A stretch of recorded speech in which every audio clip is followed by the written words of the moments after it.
সন্ন্যালো ঘরে ঘরে চালো পুষ্পাতের খামারেরা হুশিয়ার সাবধান দালালিয়ার কর্মীরা পিঠের ঝামা থাকবে না দালালিয়ার কর্মীরা পিঠের চামড়া থাকবে না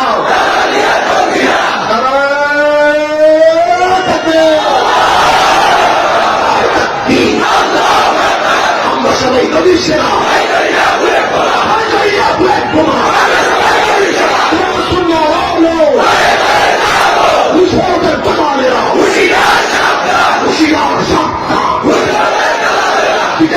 থাকবে না দালালিয়ার করিস না পিঠের চামড়া থাকবে না থাকবে দালালি করতে দেওয়া যাবে পিঠের চামড়া ভাগবো না ভাগবো না অনেক দালাল সৃষ্টি হয়েছে